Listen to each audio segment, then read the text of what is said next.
to was it social development, where Blake suddenly becomes an expert. Let's see what Carmel says. Start with the public sector target of reducing the number of job seekers on benefit by 50,000, and I want to discuss the numbers where we're at and where we're forecast to get. Mr. Chair, at the time we had the hearing, there were 14,000 more people on benefit since that minister and her government took office in October. There's now 26,000 more people on benefit. Now, we certainly don't begrudge people who need support through the welfare system. However, it is indicative of an economy that is going backwards and a lack of investment and focus on supporting people into employment. Mr. Chair, I'm concerned, and I have a question for the minister around forecasts. At BFU 2024, 202,000 people were anticipated to be on benefit by January 2025. That was when it was meant to peak. But currently, Mr. Speaker, already, and this is from the September 6th data, there are 203,709 people on job seeker support. So if I didn't make it clear, the BFU forecast were job seeker support 202,000 by January 2025 was meant to be the peak, but it's September and we're already at 203,709. I want to know from the minister whether or not she's received any updated advice or information so that we can share with the public what the new forecasts are, how bad unemployment and the rates of beneficiary uptake are going to be under that government, given that they've already surpassed the forecast that we were given at the beginning.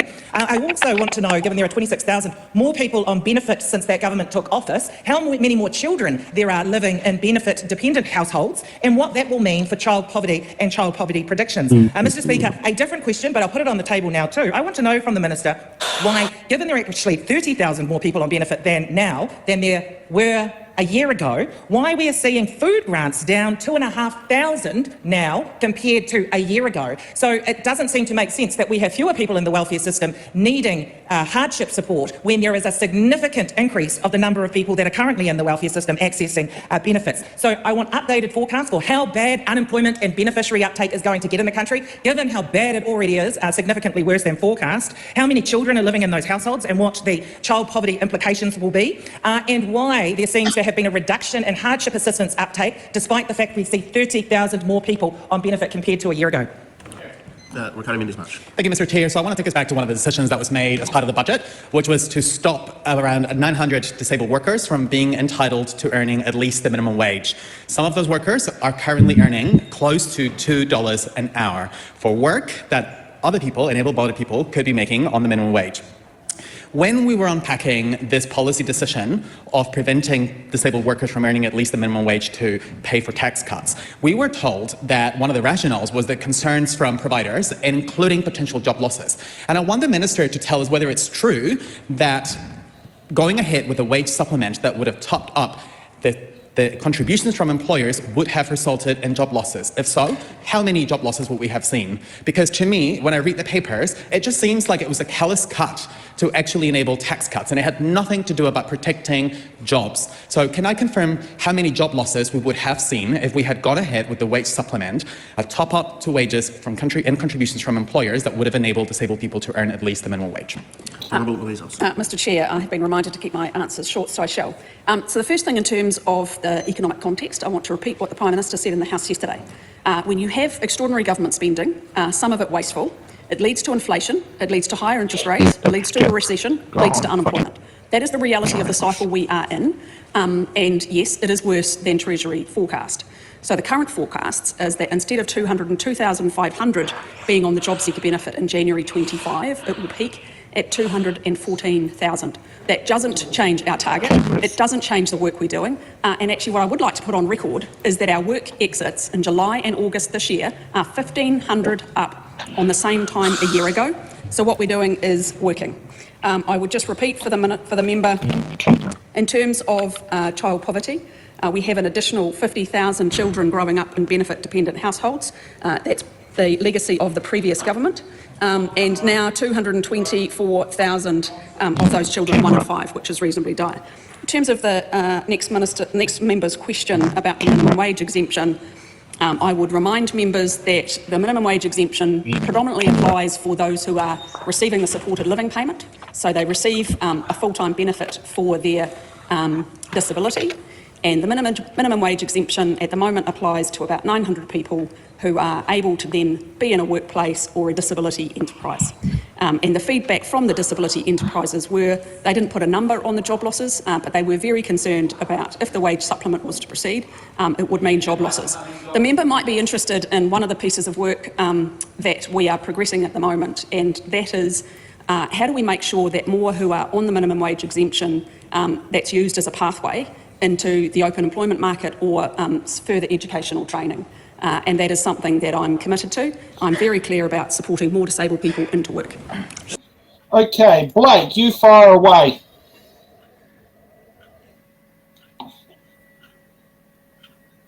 All right. We're not hearing anything from you at the moment. No sound at all. Blake, yeah. Yeah, we're still hearing no sound, Blake, and we can't even lip read you either because of where your camera is. Okay, so he's going to be coming right back. Yeah.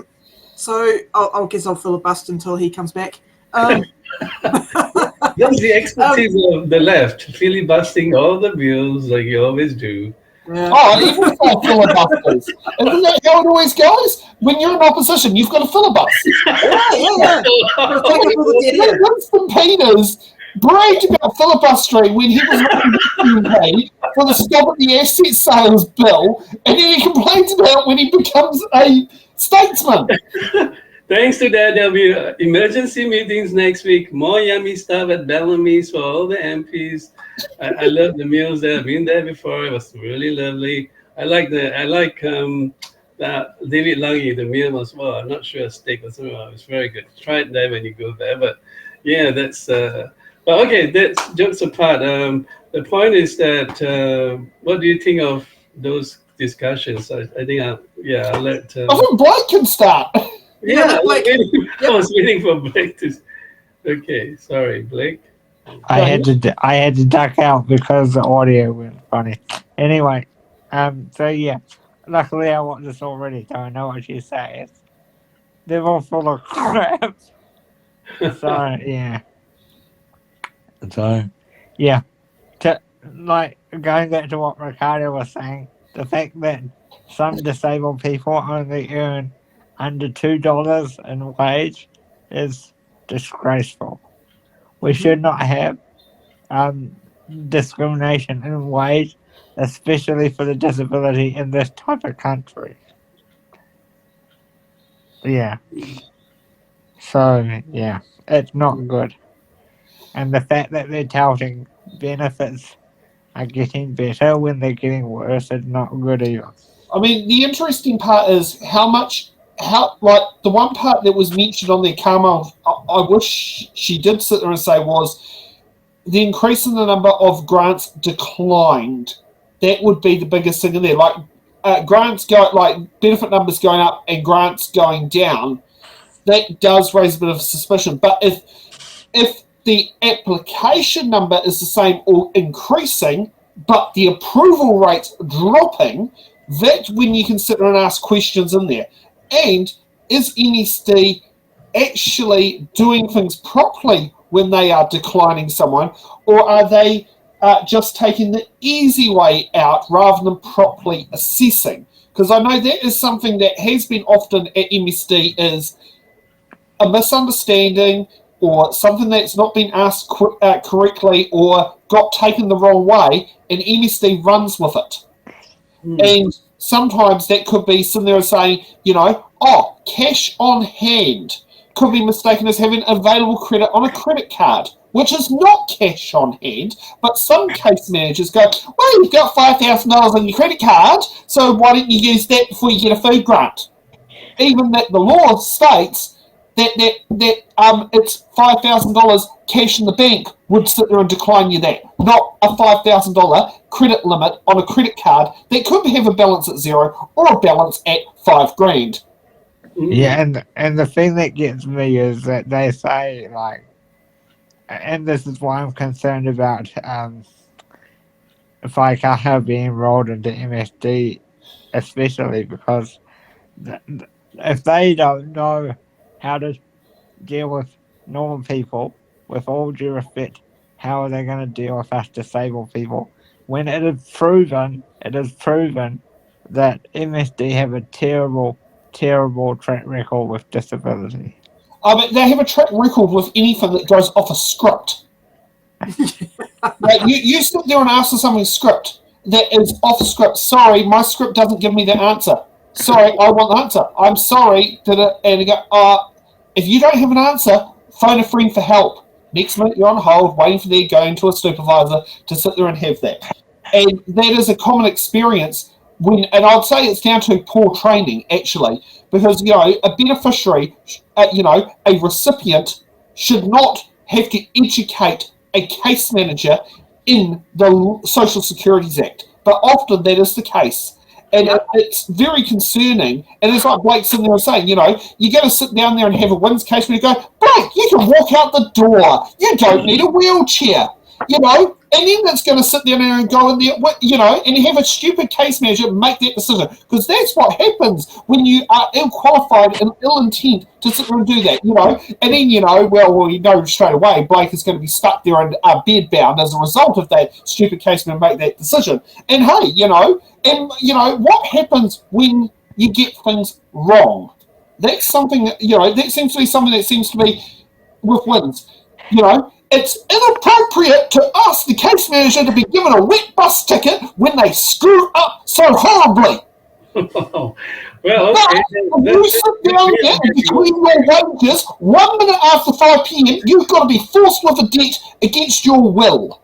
So the extremes in accountability are in there. Like, put it this way, working in case managers want the lack of accountability of a king or a queen, of sovereign immunity, but they want every ounce of accountability on a beneficiary, to the point where they want accountability for when the beneficiary does nothing wrong.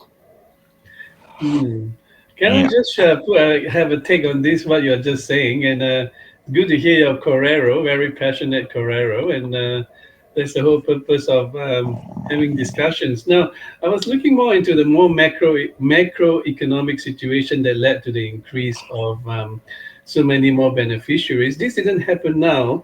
It happened due to the economic principles and policies of the previous government, due to the fact that it actually happened around 2021 to 2, if you recall.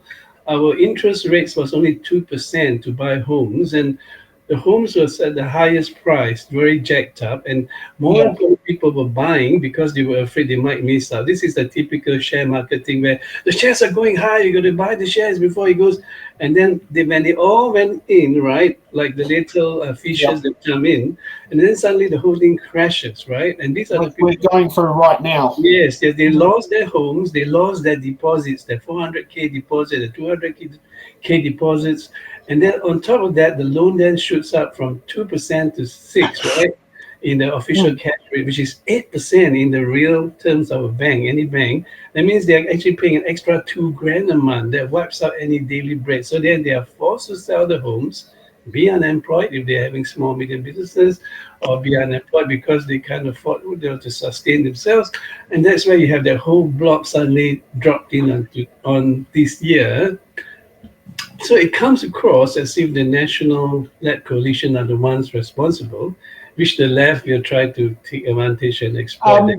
One of the other things that is independent of that is the Reserve Governor and the mistake he did in that 2021 August lockdown is he lowered interest rates when he was where the projections was to raise interest rates. So that was one of the places where the mistake went wrong, was when the Reserve Bank lowered the interest rate when the predictions were pre that lockdown announcement being made was to raise them. Now, if they held them at a single point rather than lowered them, it may have sat down there and possibly not sparked the heat up. But I do know in the positive aspect, my predecessor on the Newtown Residents Association, Michelle, sat there and said we had actually our best term deposit rate for interest rates in the last 12 months because interest rates were higher.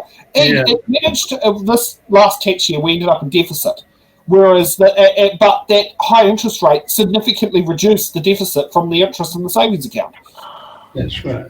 So there are, but I mean, also like the other one is low interest rates aren't a sign of, like, that's not a good performing economy. That's the economy heading down the rocks, and the aim of low interest rates is to pump money in the economy. The problem with the New Zealand economy is the fact that we pump our money into housing, because a lot of people got very badly burnt by the 87 share market crash, because New Zealand was very out of whack with their burntness rate in that share market crash compared to elsewhere in other parts of the world. And that's the problem in New Zealand, is we have this fascination with housing and the fascination with property.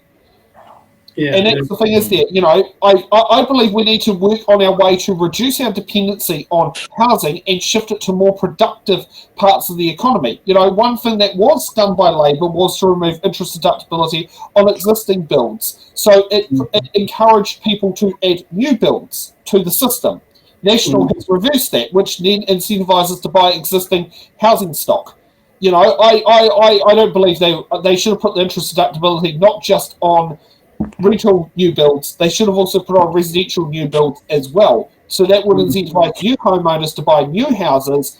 And I would say if they gave them 20 years interest deductibility, that would encourage them to stay long term into that property and have it tied to the property rather than tied to the person in the house necessarily. So it incentivizes. In Australia, they had this in the 80s and 90s, was that if you weren't a citizen, you were allowed to buy a new house that added a new house to the housing stock, but you weren't allowed to buy existing dwellings. That was something in there. I think that was a bit xenophobic of Australia, but there was a foundational principle behind the idea of, well, if you're buying a new house, you're adding to the system, you're not taking away from the system. Well, I mean, look, COVID came in, and I felt that there was pressure from the government of the day at that time. Labor and Finance Minister Grant Robertson was trying to up the votes of Labor Party for the coming election in November. And the releasing of, the lowering of the interest rates would then allow more Kiwis to buy and more people become happy, and more like the printing money thing, and that actually created also a big hole in the system that led to so many jobs being lost. So, they we're also building a whole heap of Kaingaora houses, many that currently have had their buildings paused. Well, and some people criticise the debt of Kaingaora, but they don't sit there and take a look at the asset value increase at the same period of time. That's something else that was in there of like building houses. And now some of those houses are sitting half built, and building companies are going bust because their contracts have been stop work. So that's the other side of it, of what happens when there is induced demand and then induced demand reduction methods. It can make a boom bust be a hell of a lot more pointier than it needs to be.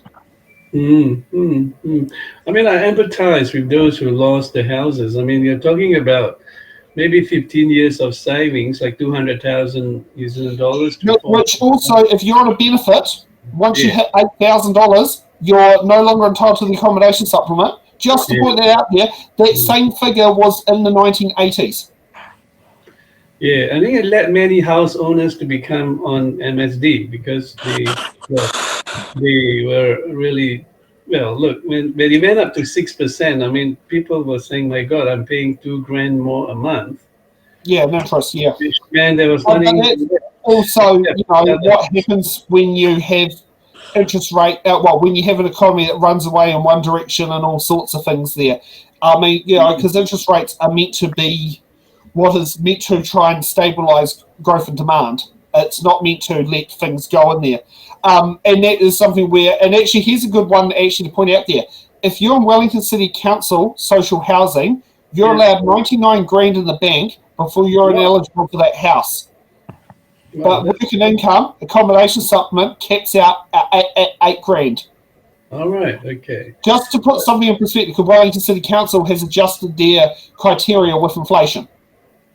But they still allow you to I guess, own a home. So, allow the foundation block to own a home. Yes, that is correct. Yeah, allow the foundations, because in order to, at that 99 grand figure, at a 20% deposit, that could buy you you would, at a deposit aspect, a $500,000 mortgage. Yeah, no, $400,000 mortgage, $500,000 property. Which, I mean, to be honest, you're probably not going to get now in Wellington, but you possibly get in Upper Hart. I don't think so, Sam. Property price has broken the 600,000 mark up there. Oh yeah, it has, but I don't think it would change effect for grants and stuff though. Yeah. It's gone up a lot nowadays, so Now, even the small houses. Yeah, should we listen to Priyanka, considering Blake has told us we've got to listen to Priyanka?